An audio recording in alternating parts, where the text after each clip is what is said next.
O Senhor esteja convosco. Ele está no meio de nós. Proclamação do Evangelho de Jesus Cristo segundo Mateus. Glória a vós, Senhor.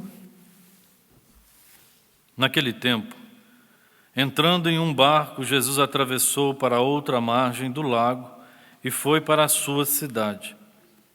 Apresentaram-lhe então um paralítico deitado numa cama.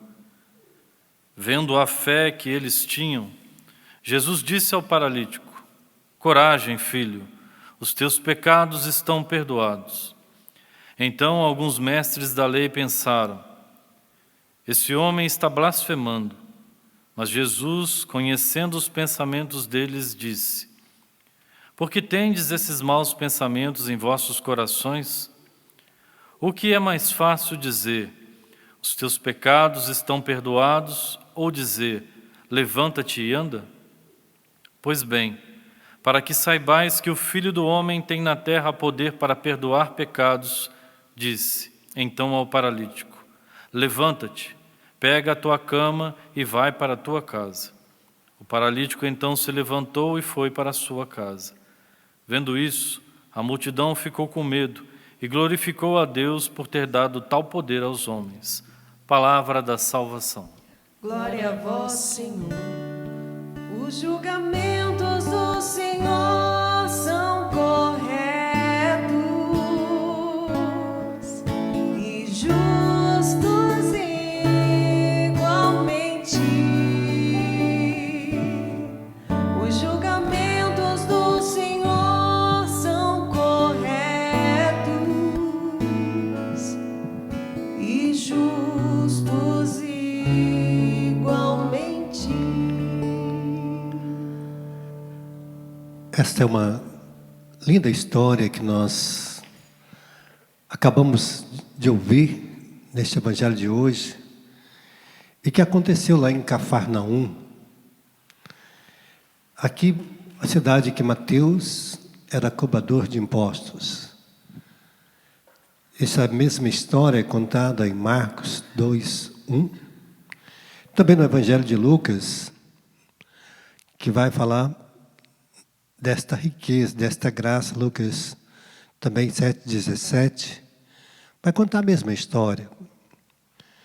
Que os amigos viram que aquela pessoa estava doente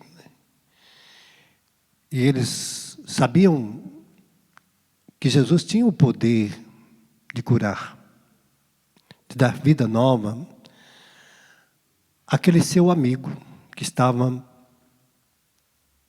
paralisado, paralítico. Então resolveram levá-lo à presença de Jesus.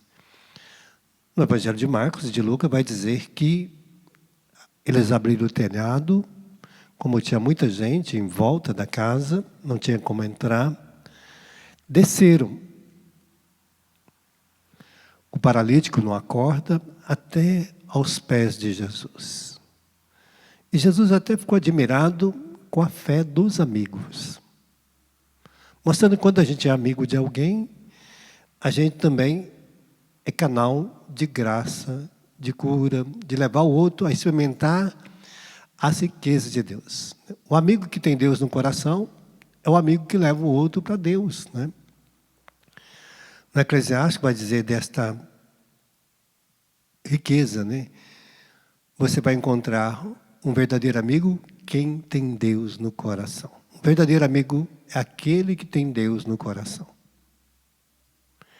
Porque aquele que tem Deus no coração vai te levar para Deus. Então, esse é o verdadeiro amigo. E você vai encontrar lá vai dizer que você vai encontrar um em cada 1000. Então, não é muito fácil ter um verdadeiro amigo de Deus com Deus no coração.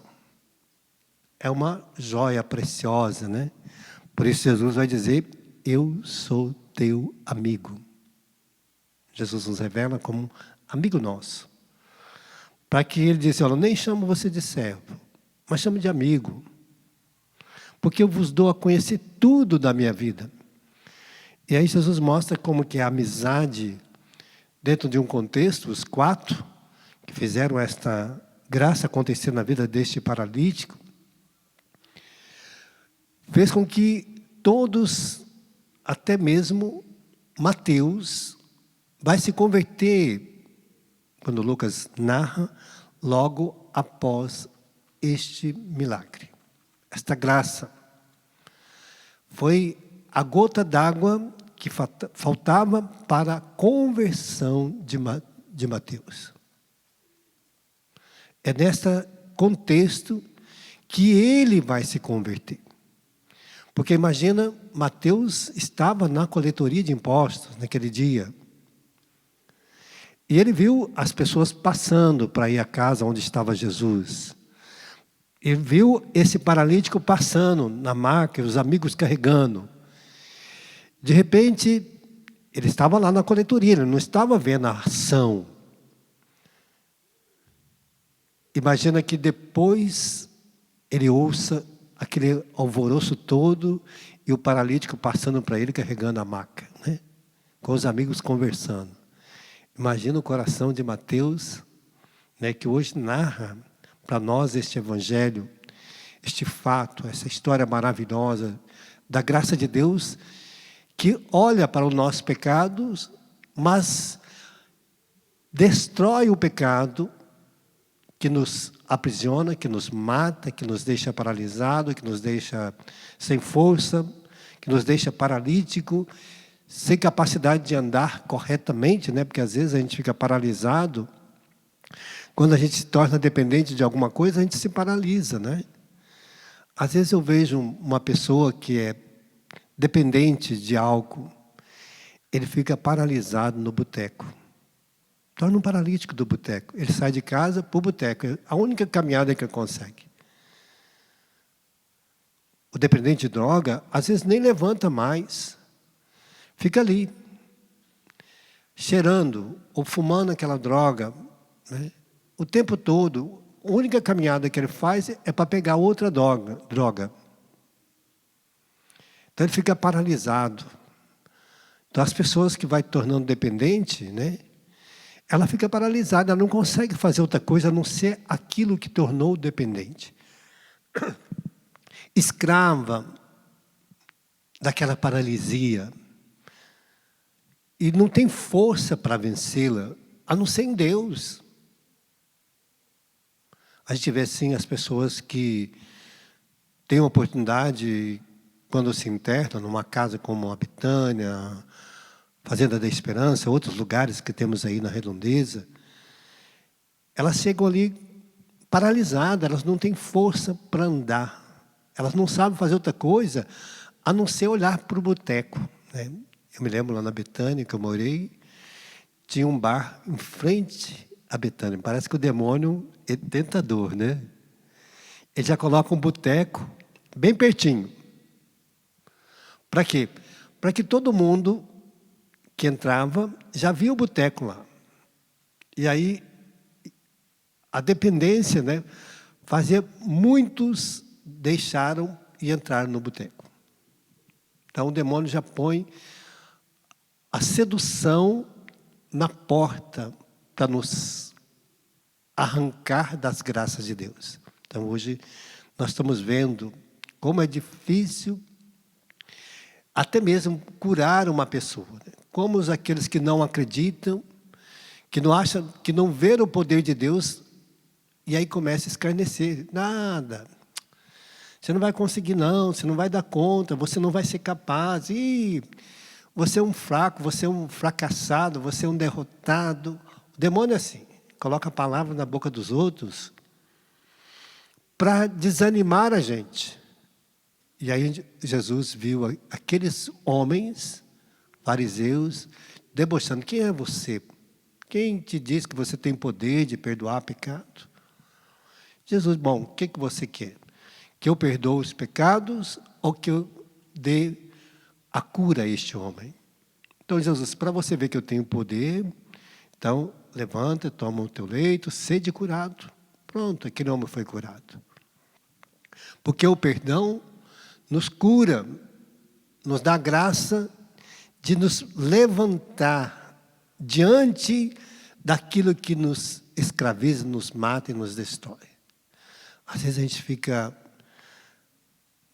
lá no confessionário, e aí as pessoas chegam.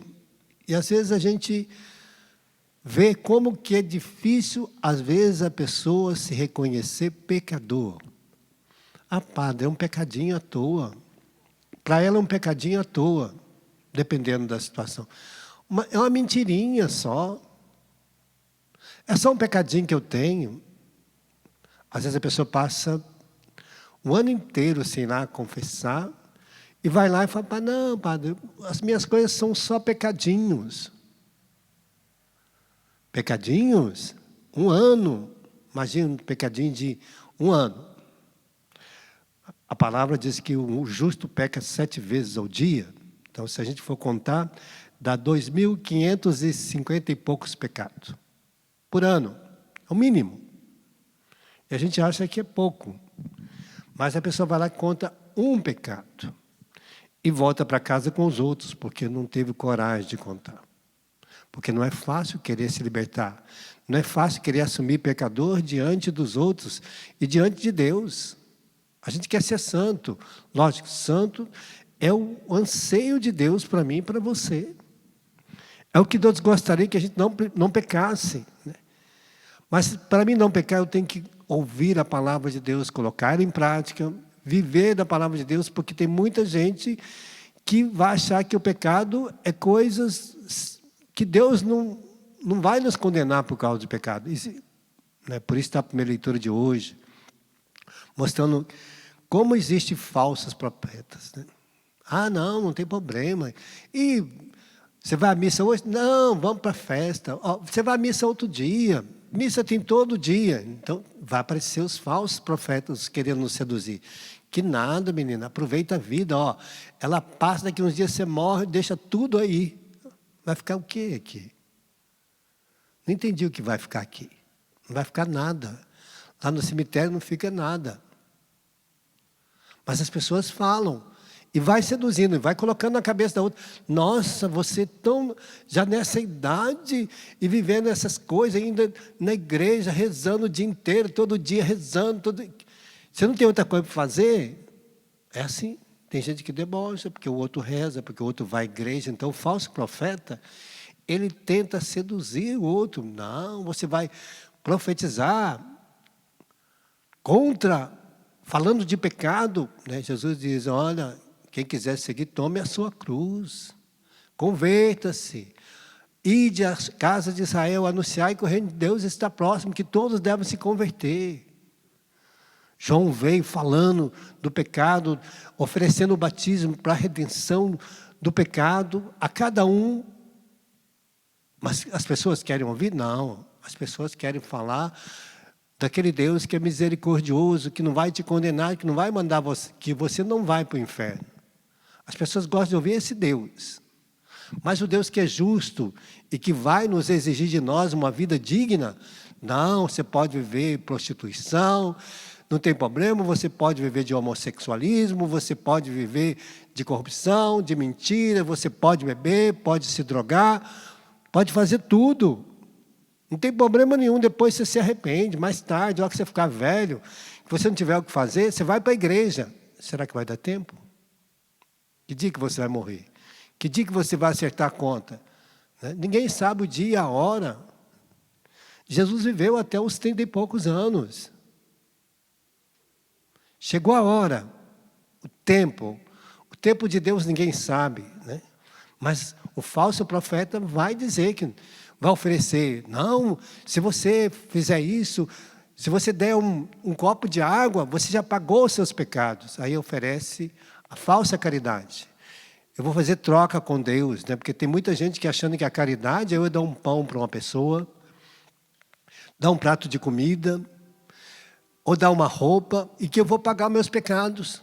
Porque está escrito lá que a caridade paga uma multidão de pecados, mas que eu esteja arrependido de viver uma vida nova. Não é porque eu estou dando alguma coisa para alguém que é caridade.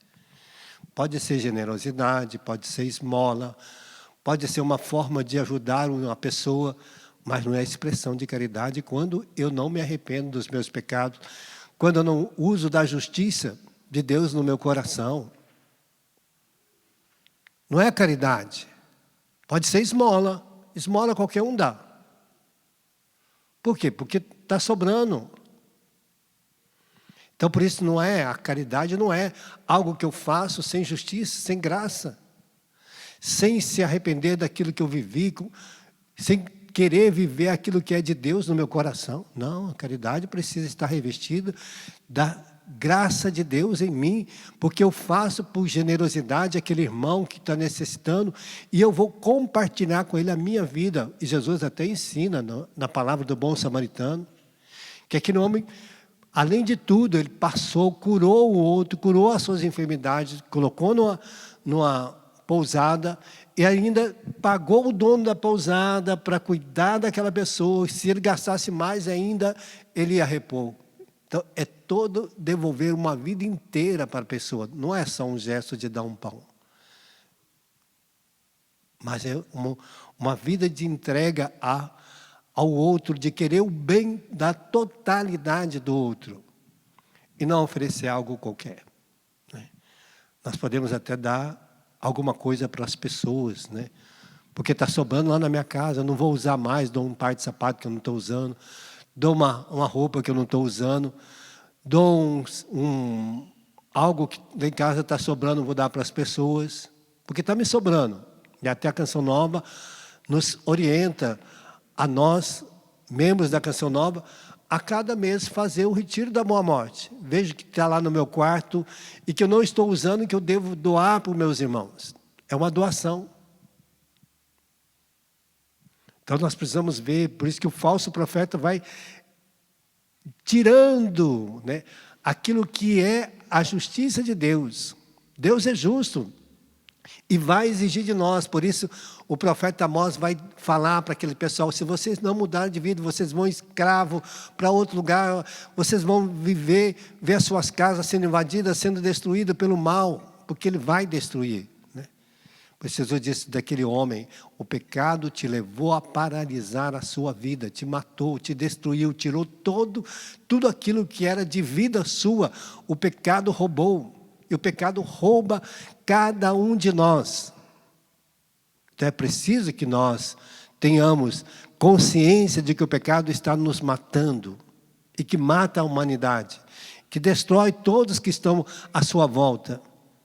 Pois aquele homem precisou de 4 amigos verdadeiros para arrancar ele do pecado, para dar uma vida nova para ele.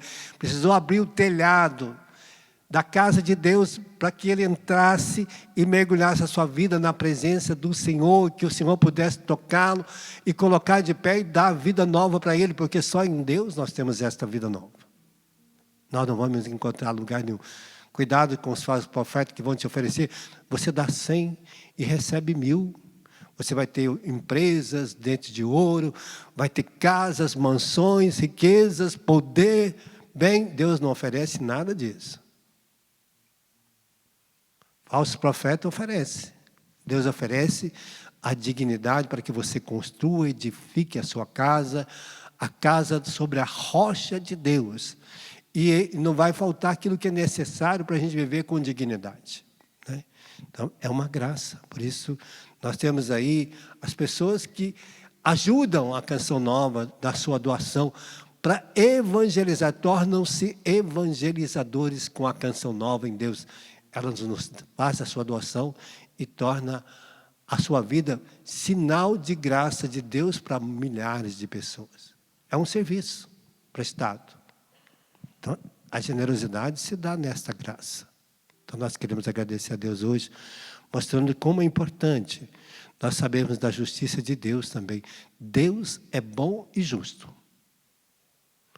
E nós temos que aprender a viver a bondade e a justiça de Deus a cada dia em nós. Por isso Jesus nos ensina que quanto mais nós somos curados dos nossos pecados, mais nós sirvamos a Deus com alegria.